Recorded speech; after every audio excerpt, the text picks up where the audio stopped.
Hello, good day. This is a pre-recorded video of my discussion on Chapter 2 entitled Context and Contextual Analysis of Selected Primary Sources. But before I start the discussion, let me remind you not to post or share this video and the video link to any social media accounts. And for students who are not part of our class, thank you very much and thank you for your understanding. Let me present to you first, the difference between content and contextual analysis.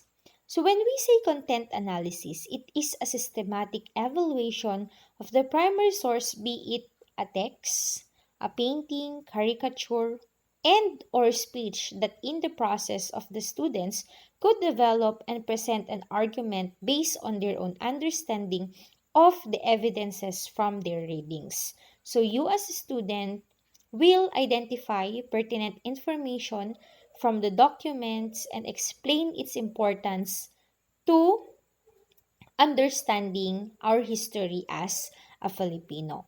While for content analysis, it considers specifically the time, place, situation when the primary source is written, and it also includes the background of the author and its relevance and meaning to people and society today. So the first document that we need to study or analyze today is the first voyage around the world. So it is actually written by Antonio Pigafetta.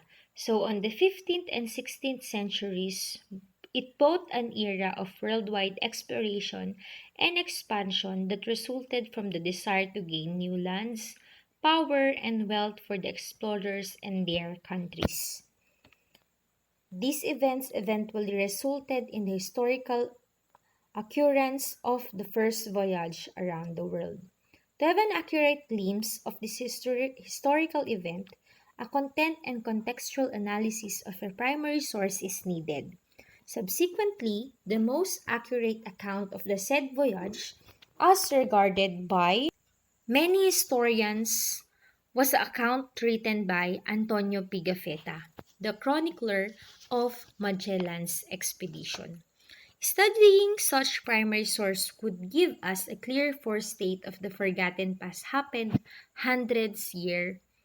years ago. However, it is imperative not just to agree on everything what has been written on the account, but to critically analyze this to have a deeper understanding of our history. Were there any biases made by the author? What makes the account credible? Did the descriptions in the account match the actual geographical, demographic, and cultural characteristics of the people in the archipelago? Did Magellan really circumnavigate the world first? Did Lapu-Lapu kill Magellan in the Battle of Mactan?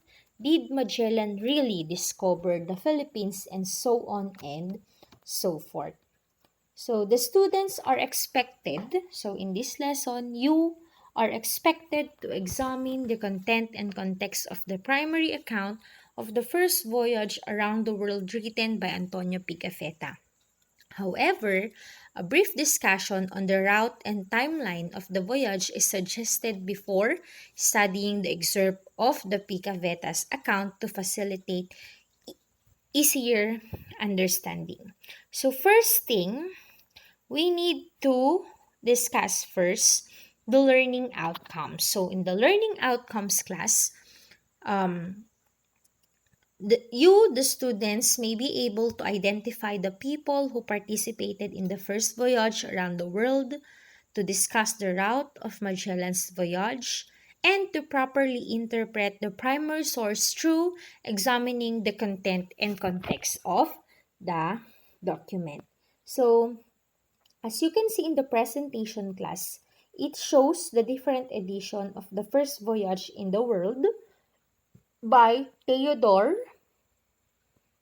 Kachi Jr. So these are the two different editions written by Theodore Kachi. Okay, now let's proceed on knowing who is Antonio Lombardo, or also known as Francisco Antonio Pigafetta. So when we say Francisco Antonio Pigafetta, he was the official chronicler of Magellan's voyage. So therefore, he is the one who wrote everything that they do or everything kung saan sila napadpad during the first voyage. He was a Venetian citizen or Italian, studied astronomy, geography, and cartography. When we say cartography class, the one who makes or creates maps. Okay, so sila yung mga gumagawa or marunong magbasa ng mapa. Served in the ship as Knight of Rhodes and accompanied the Papal Nuncio, Monsignor Cheregato to Spain, papunta ng Spain. He was one of the 18 who completed the first circumnavigation of Magellan Elcano and paid to be accommodated in the voyage of Magellan. So he was paid as the chronicler of Ferdinand Magellan. So he was paid by the government of Spain during that time. He was wounded in the Battle of Mactan with Ferdinand Magellan. So nasugatan siya nung labanan between Magellan and Lapu-Lapu, but then hindi siya namatay unlike Ferdinand Magellan. Nasugatan lang siya. He returned to Spain on September 6, 1522 aboard the Victoria with one Sebastian Elcano and more than a dozen more survivors. So there are more than a dozen more survivors. So there are also survivors returned with Antonio Pigafetta. He presented himself to Charles V, a book written by his own hand in which were set down the things that happened from day to day during their voyage. So Antonio Pigafetta's work during that time is to write everything that they experienced, everything that he saw on their travel around the world. So therefore, in short, pag sinabing si Antonio Pigafetta, siya yung taga-sulat or taga-kwento, taga-gawa ng journal or diary para magamit doon sa first voyage ni Ferdinand Magellan. But the leader of that said voyage was Ferdinand Magellan. Now known as Magellan's Voyage, a narrative account of the first circumnavigation, a detailed tale of exploration and exotica. Emperor Charles was apparently not impressed and Pigafetta received no honor beyond his wages. So therefore, class, even though Antonio Pigafetta is the one who wrote the chronicle of the first voyage by Ferdinand Magellan, he was never given any honor or any award by Emperor Charles during that time. So wala siyang natanggap na award from the emperor. On his way home, he passed by Portugal and France and shared to the people the things he knew about Magellan's expedition. So he was able to share all his knowledge, all the informations that he wrote in his journal as he passed by Portugal and France. So in Italy, the Pope was impressed enough to give him residence while he prepared his manuscript for publication. So since Emperor Charles did not give anything to Antonio Pigafetta as a reward, the Pope of Italy during that time was impressed doon sa ginawa niyang journal or doon sa chronicle na isinulat niya. That's why pinatira niya doon sa Italy si Antonio Pigafetta para ma-print niya or para prepare niya yung manuscript for publication. Pag sinabing manuscript, yung sinulat niya para ma-publish siya at mabasa ng iba pang mga navigators or iba pang explorers. And he died sometime in 1534. So that is the short biography of Antonio Pigafetta. So the document Journal of Magellan's Voyage. So as you can see, this is it. But then let me also discuss a brief um, biography of Ferdinand Magellan. So for Ferdinand Magellan naman class, the date of birth is he was born on 1480s. The place of birth is Sabarosa in Villarreal, province of Tras on Montes in Portugal. So he is a Portuguese. But then he represented Spain rather than Portugal. His parents was Mayor Pedro Roy de Mahaljes and Alda de Mesquita. The background, facts, and information and ancestry came from a wealthy family who had strong connections with the Portuguese court. So Ferdinand Magellan was famous as the great explorer who led 5 Spanish ships and 251 men in the first voyage around the world, with Antonio Pigafetta as the chronicler. So, the document Journal of Magellan's Voyage on year 1519 to 1522. It was, the original detailed journal was lost. So, nawala yung original journal ni Antonio Pigafetta. Okay. They wrote 4 manuscripts, 1 in Italian and 3 French. One of the French manuscripts found in Yale University. Manuscripts are complete and handsomely produced, detailed with maps and sketches. So, those journals includes maps and sketches. So, since Antonio Pigafetta is a cartographer, or he also studied cartography, he was able to draw maps. It was also included in his manuscript or in his journal. It is a primary source of the pre-Spanish lifestyle in those groups of islands. So the reason also why we have ideas how our ancestors lived during that time is because of the journal written by Antonio Pigafetta. Because he was able to live with our ancestors, particularly in Visayas and Mindanao. So, he were able to experience the way of living of our ancestors during the pre-Spanish time. The fourth copy was written in mixed Italian, Spanish, and Venetian language and could be found in Ambrosian Library in Milan, Italy. In 1800s, Carlo Amoretti published an Italian version of it, and the following year, a French version came out in Paris. So as you can see, class, there are so many journals na ginawa na yung mga ibang writers para lang mabasa pa or ma-preserve pa kung ano yung nasa laman ng original manuscript ni Antonio Pigafetta. Pinkerton of his part translated it to English and published it in 1819.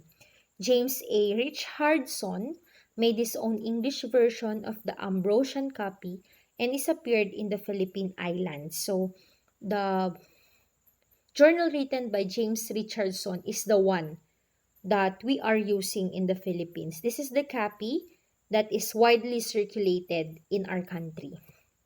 So, yun yung naging basis na natin. We did not use the original manuscript written by Antonio Pigafetta, but it was the version written by James Richardson, which is English version. Pigafetta's travel log contributed immensely to the enrichment of Philippine historiography. So, as I've said a while back, he was able to live with our ancestors during that time. His writing described vividly the physical appearance, yung itsura ng bansa natin in the past, the social life, the way how our ancestors communicate with them during that time, the religious beliefs that we have were in. During that time, We are not Christians. Hindi pa tayo Christians during that time. And cultural practices of the people they encountered in the islands of Samar, Leyte, and Cebu. His account also contains information about the economic activities, how they started barter system, especially with our ancestors during that time, and then local folks and the goods they offered for trade. So what are the products that we offer to them, or especially to the Spaniards when they arrive in the Philippines? He got all this information through the help of Enrique de Malacca, Magellan's slave or interpreter. So Enrique de Malacca was able to speak or talk with our ancestors during that time with the use of sign language. So he was the interpreter of Ferdinand Magellan. And lastly, Pigafetta gave us an eyewitness account of the Battle of Mactan. So he was able to write anything that he saw during the Battle of Mactan between Lapu-Lapu and Ferdinand Magellan, which resulted to the death of Magellan and him getting wounded. So as I've said a while back, class, namatay si Magellan during that time, but Antonio Pigafetta was able to go home sa Spain. Nakauwi siya ng Spain ng sugatan lang. Okay. So, as you can see in the PowerPoint presentation, this is the Magellan's voyage around the world. So, nanggaling sila ng Spain papunta ng Philippine Islands. So, this on the right side of this presentation, yan yung isa sa mga sample noong map na ginawa mismo ni Antonio Pigafetta to describe the geographical aspect of the Philippines that time. Okay? And Magellan's Voyage Around the World by Antonio Pigafetta by James Alexander Robertson. So, ito yung ginamit dito sa bansa nating English version of the Magellan's Voyage Around the World. James Alexander Robertson. On 1923, he gained a position as professor at Stetson University in Deland, Florida, and lectured there for the next 10 years. On the year 1935, he moved to Annapolis, Maryland, as the archivist for the Maryland State Archivist Hall of Records. And on 1902, Robertson became involved in the compilation of a massive multi-volume work on the history of the Philippines, initially called the Philippine Islands 1493 to 1803. So, he was known because sa kanya nga nanggaling yung tinatawag nating history ng Pilipinas during the pre-Spanish period. So, sa kanya natin nalaman. So let's begin first. What is the reason why Ferdinand Magellan started the voyage?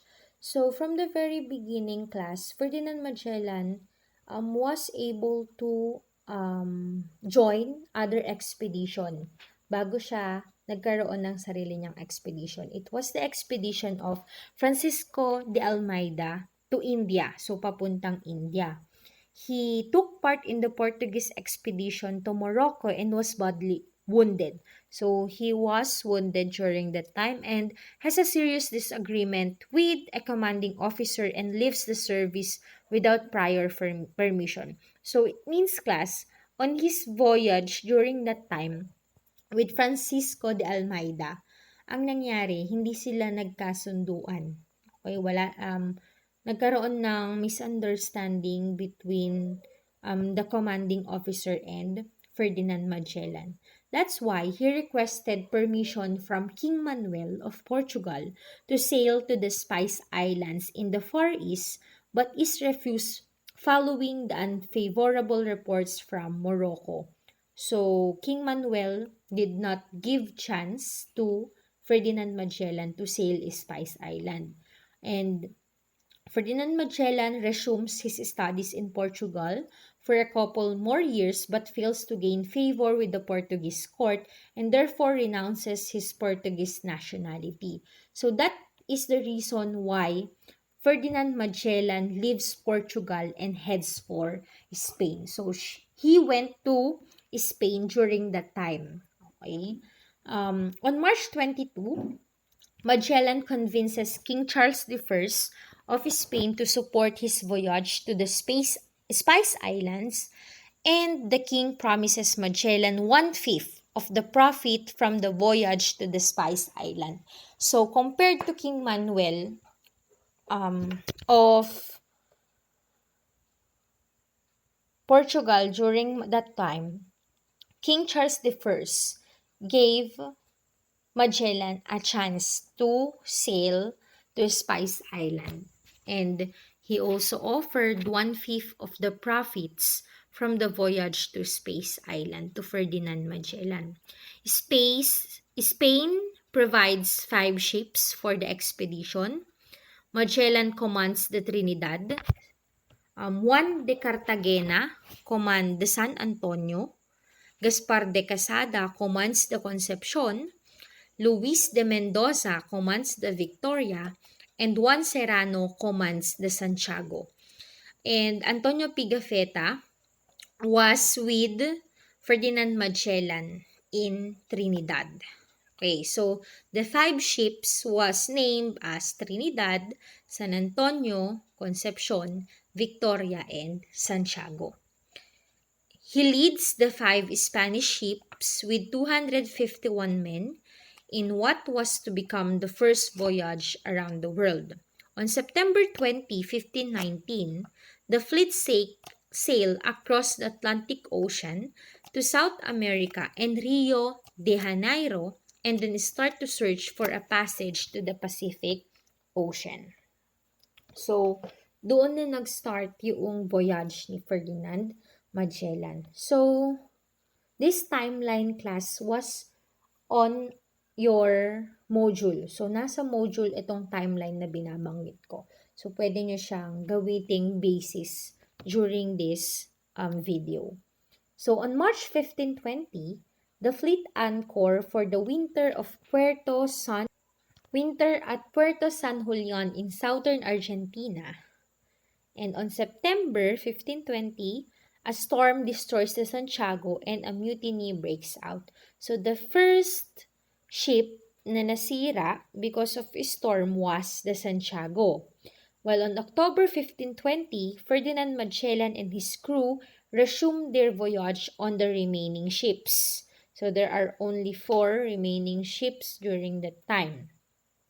And on November 21, 1520, they enters the straits, which would be named the Magellan Straits, become the first Europeans ever to sail across the Pacific Ocean. So Ferdinand Magellan and his crew during that time was the first European who sailed across the Pacific Ocean. Next, let's proceed on the year 1521. On February 3, 1521, Ferdinand Magellan reaches the equator, while on March 16, 1521, Magellan reached the Pacific island of Guam. March 16, 1521, he was able to discover the Philippine archipelago. And on April 27, 1521, Ferdinand Magellan was killed by natives on the island of Mactan, headed by Datu Lapu-Lapu. There are only 110 of the original crew members remained, so they abandoned one of the ships, the Concepcion. The Trinidad tried to return back to Spain. The same way, they had came but was forced to return to the Spice Islands, where they were imprisoned by the Portuguese. So therefore, the Victoria was the last remaining ship. So Victoria na lang yung natirang ship doon sa 5 ships na hindi nakasama si Ferdinand Magellan. And on the year 1522, September 6, the Victoria reached Sanlúcar de Barrameda and In Spain, with only 18 survivors, kasama si Antonio Pigafetta.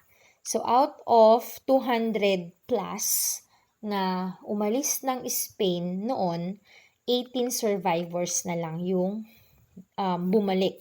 Kasama doon si Antonio Pigafetta. So yun yung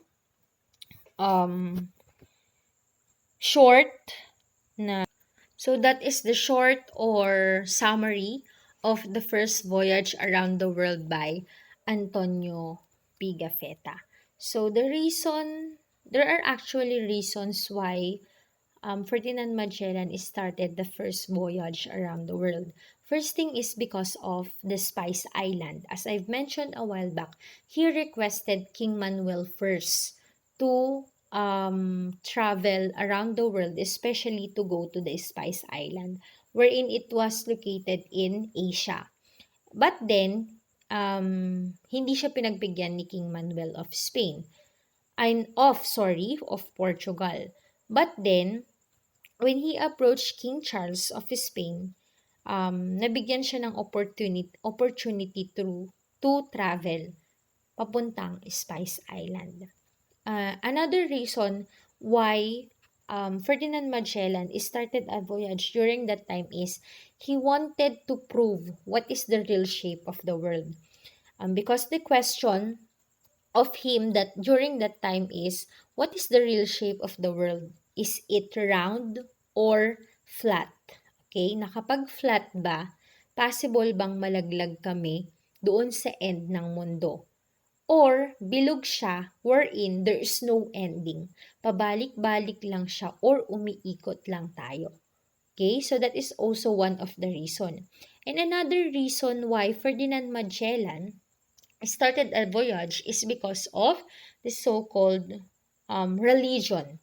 Yung religion nila, wherein it is Christianity, gusto niyang kumalat yung Christianity sa buong mundo, not only in Europe. So there are actually the so-called 3 Gs. The 3 Gs are God, Gold, and Glory.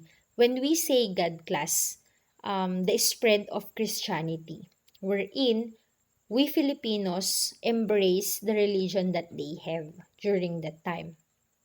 While glory naman class is yung pagkilala sa kanila, especially Ferdinand Magellan.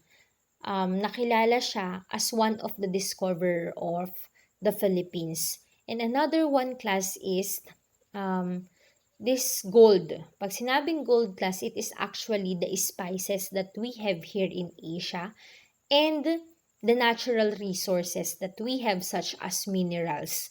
So yun yung reasons. Those are the 3 reasons why Ferdinand Magellan started a voyage. Kaya siya nagsimula.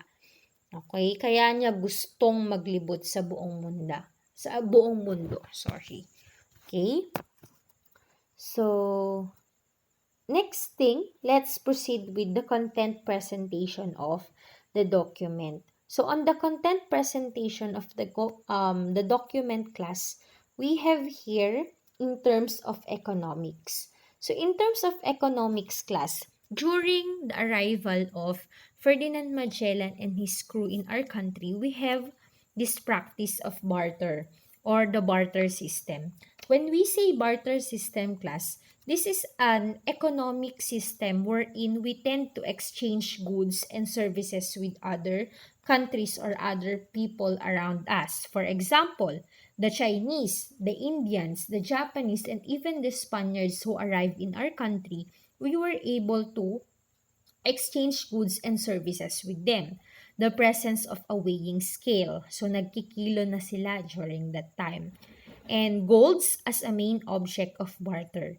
Pag sinabing golds class, our ancestors and the Spaniards who arrived in our country during that time are not using money para magbayad. So, gold po yung ginagamit nilang pambayad that time. Well, in terms of religion, as I've said a while back, when the Spaniards arrived in the Philippines, hindi pa tayo mga Christians. Okay? But, meron ng mga Muslims sa Pilipinas noon. pero hindi pa tayo baptized as Christians. In terms of religion, rituals are headed by females called as babaylan. So, ang tawag natin sa mga head of rituals during the pre-Spanish Philippines is babaylan.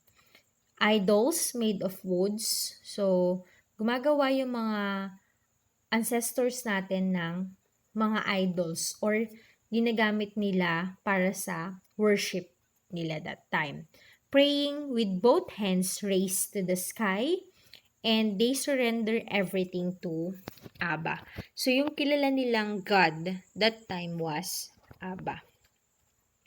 While in terms of their culture, in terms of our ancestors' culture during that time, rituals headed by females or women, as I've said a while back, the babaylans, idols made of woods, praying with both hands raised to the sky, and they surrender everything to Abba.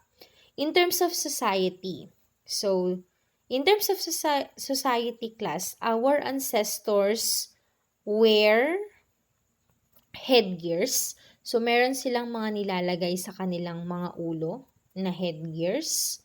Gold ornaments, not only earrings, necklaces, anklets. They are also using gold ornaments on their tooth or sa mga ngipin ng mga ancestors natin. Naglalagay din sila ng gold ornaments. Tattoos all over the body. So when we say tattoos all over the body class, it signifies kasi kung gaano ka kalakas or kung gaano ka karami na yung napanalo mong war. Okay? So, yun yung pinapakita ng mga tattoos, ng mga ninudo natin. Kung gaano karami yung tattoo ng katawan mo, ganun ka kalakas at ganun karami yung naipanalo mong laban. Nakedness, especially for the women. So, our ancestors during that time is up naked sila. They are not wearing anything pang itaas, pero pang ibaba meron. Mostly is yung mga dahon lang na nakikita natin sa paligid natin yung mga sinusuot nila. And China porcelain, we are also already bartering our goods and products from China, such as yung mga porcelana na meron sila. So, gumagamit na tayo ng porcelana that time. In terms of politics, ruler per community. So, in every community, there is a datu or there is a leader. So, lahat ng barangay, so barangay kasing tawag, is may kanya-kanyang datu or may kanya-kanyang leader. The presence of advisors. When we say advisors, these are the elders. Pag sinabing elders, yung pinakamatanda or nakakatanda dun sa barangay na yon are the advisors. So, the job of an advisor is sila yung nagbibigay ng advices or suggestions to the datu or to the leader. What will be the next thing to do? Ano yung dapat mong gawin at ano yung hindi mo dapat gawin? Practice of paying tribute. When we say paying tribute class, these are taxes na kinukolekta. Okay? But then as I've said a while back, our ancestors are using golds as a main object. Okay? So, ang binabayad ng mga ancestors natin as their tribute or taxes is yung golds na meron sila or available golds na meron sila or yung mga products na meron sila like crops, animals na inaalagaan nila. Yun yung ibinabayad nila sa taxes. Hostage for sure payment and assurance. So during that time class, meron kasi tayong social classes. So meron tayong maharlika, alipin na mamahay, and alipin sa gigilid. Wherein, yung mga alipin sa gigilid is pwedeng ibenta. Okay, so pwede silang ibenta. Right to punish disobedience. And during that time class, our ancestors have this so-called trial by ordeal. Pag sinabing trial by ordeal, it is the judicial process of our ancestors during that time, na kung saan binibigyan ng punishment or pinapatawan ng parusa yung mga taong nagkakasala or nakakagawa ng hindi maganda sa society. And in terms of geography, we have here the Philippines is an example of an archipelago. The products being produced by the Filipinos during that time are coconut, palm, and coconut product. So when we say coconut product class, kasali dito yung coconut oil that we have. The wines na ginagawa with the use of coconut. We have also the nutmeg, the rice, fish, pig, dogs, and cats. Okay, are the domesticated animals. So that is the content presentation of the document First Voyage Around the World. Now let's proceed on the analysis of the important historical information by Romulo E. Lanugan. So we have here some of the important personage cited in the document. First is Ferdinand Magellan, a Portuguese Fernão, and the father was Fernão de Magalhães, Captain General or a leader of the expedition. So he was the leader of the expedition of the first voyage around the world. While Antonio Pigafetta, the official chronicler of the expedition, he was the one who wrote everything that they experienced and everything that they saw in the expedition. Raja Colombo, the king of Mazawa, or known as Limasawa. Rahas Siagu, the king of Butuan. Raha Humabon, the king of Zubu, or known as Cebu now. And Raha Silapulapu and Raha Zula, or also known as Datu Lapu-Lapu, is the chief or the king of Matan, or also already known as Mactan in our time today. Next is the geographical position of the islands. So, these are the maps shown on the manuscript of Antonio Pigafetta. So, we have here Zamal, 300 leagues from the island of Ladroni. Mazawa, or also known as Limasawa, latitude 9 and 2/3 degrees toward the Arctic Pole, 162 degrees from the line of demarcation, and 25 leagues from the Aquada. 20 leagues from Mazua to Gatighan, and 15 leagues from Gatighan to Zubu, or also known as Cebu. Chronology of dates. So when we say chronology of dates class, ito yung pagkakasunod-sunod ng mga pangyayari on the first voyage around the world. So it is based on the journal written by Antonio Pigafetta. So first is on March 16, 1521.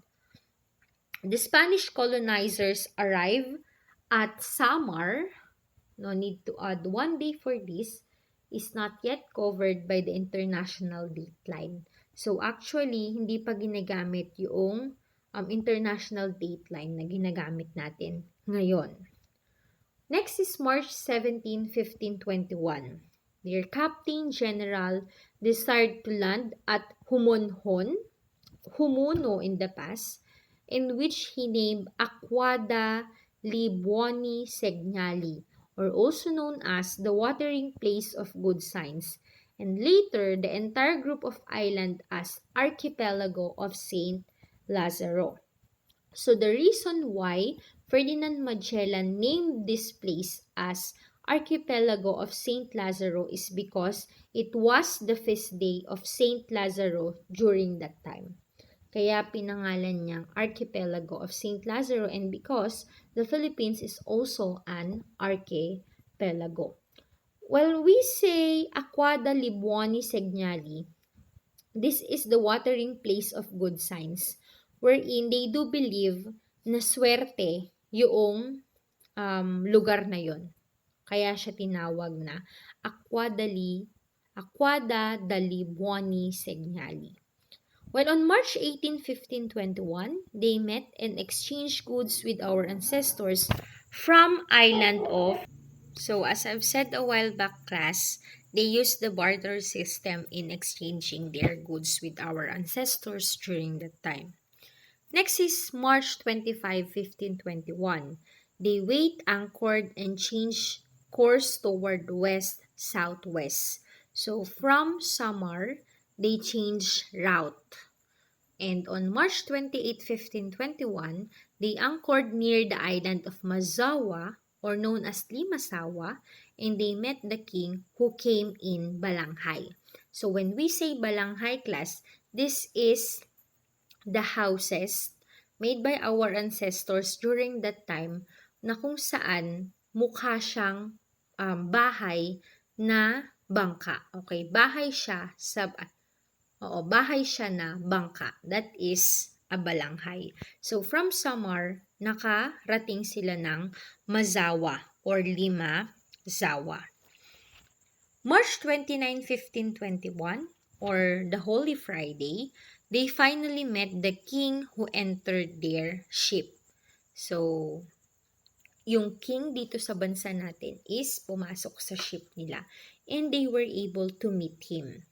And on March 31, 1521, Easter Sunday, they went ashore to say Mass and set up cross on the summit of the mountain. So this was the first Catholic Mass happened in the Philippines. And that was the time na nagtanim ng cross si Ferdinand Magellan kasama yung pare na nag-lead ng first Mass and some of his crew on the summit of the mountain. And on April 7, 1521, Sunday, they entered the port of Zubu or Cebu. Monday, their notary together with their interpreter went ashore to meet with the king of Zubu. And on Tuesday, the king of Mazawa and later the prince of Zubu went aboard their ship.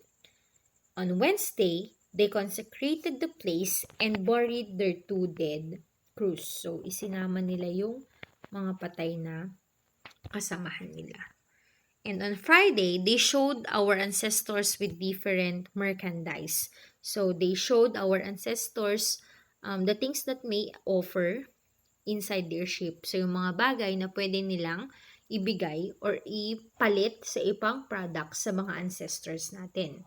And on April 14, 1521, they baptized our ancestors from Zubu and few from neighboring islands. So, they were able to baptize the Filipinos in Cebu during that time, especially the King of Cebu. And on April 26, 1521, Rahazula came to seek help to fight the other ship of Matan, Raha Lapu-Lapu or Raha Lapu-Lapu, because Rahazula and Raha Lapu-Lapu has a conflict. So, meron silang conflict during that time. That's why he called Ferdinand Magellan to help him fight with the ship of Mactan, which is Raha Lapu-Lapu. Because during that time, class,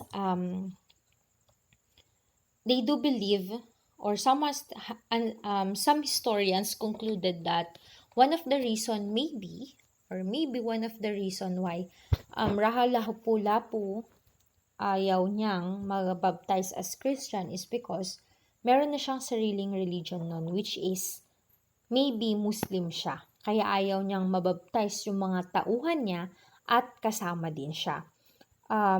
Because during that time, Rahazula informed Raha Lapu-Lapu that Ferdinand Magellan and his crew will baptize all the Filipinos in Mactan.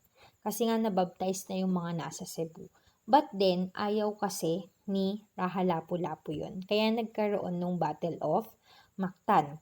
And on April 27, 1521, the Spaniards waved ashore in the island of Matan or Mactan and fighting commenced between them and men of Raha Lapu-Lapu and led to the death of Magellan. That is Magellan. So that was the time that Ferdinand Magellan died.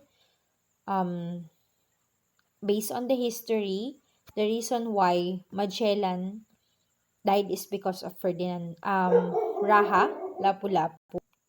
But based on the journal written by Antonio Pigafetta, the reason why Ferdinand Magellan died is because of an arrow. So, may tumamang arrow sa kanyang paa wherein yung arrow na yon is meron siyang poisonous na may nakalagay na poisonous doon sa arrow na yon na tumama kay Ferdinand Magellan. And that is the reason why he was killed by Lapu-Lapu kasi nga